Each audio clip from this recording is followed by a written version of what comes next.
We are official. The Texas Department of Licensing and Regulation believes in second chances for people who have served time in the Texas Department of Criminal Justice. TDLR and TDCJ, along with the Texas Workforce Commission and Windham School District, recently signed an agreement that allows the four agencies to work together to create employment opportunities for returning citizens. According to Rick Figueroa, the chairman of the Texas Department of Licensing and Regulation, helping former inmates obtain employment makes economic sense. I'm Rick Figueroa. I'm chairman for Texas Department of Licensing and Regulation. Our chain is as strong as the weakest link, and that weak link needs to be reinforced. And for us as commissioners, we need to focus on that. We represent the state of Texas and the people of Texas. And if we can reinforce that weak link as somebody who can do a job, that the recidivism rate would drop significantly versus they're just sitting there on a couch waiting for the next crime opportunity, that's a big deal. And the state's better off. You turn a liability of $50,000 as a prisoner to an asset of maybe $50,000. That's a $100,000 ROI every year for the state of Texas. TDLR has created a license for electricians and air conditioning contractors that allows them to work under direct, on-site supervision from one of our licensees in certain areas.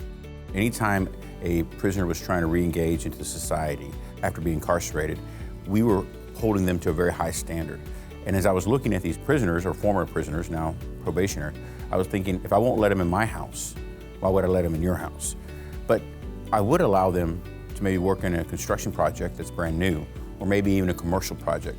But we didn't have that arrow in our quiver, and it frustrated me. And so I was able to talk to a couple of agencies and a couple of senators and legislators, and they decided that, you know what, there should be that arrow, and that's where it began. We asked Chairman Figueroa why the Second Chances program is so important to him.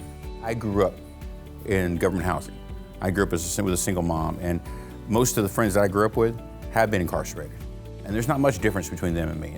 I wasn't an academic All-American. I was just a kid that happened to have some access, and that access gave me better privileges, and that privilege gave me a better life. I'm always looking for people who are disenfranchised to give them access. Now, we can't do that for them. That's not the goal. The goal is not to do it for them, but to give them the access. Simplify the system so they have that access. The challenges, the pain in their face, the shame, right? All that's fair because of what they did, but they got to move on. We have to move on, and the state needs them to move on. If they don't move on, they're just going to cost us more money. That's just the economics of it. But when you have the opportunity to give somebody who doesn't have access to be able to change their life and be a better person, that's everything.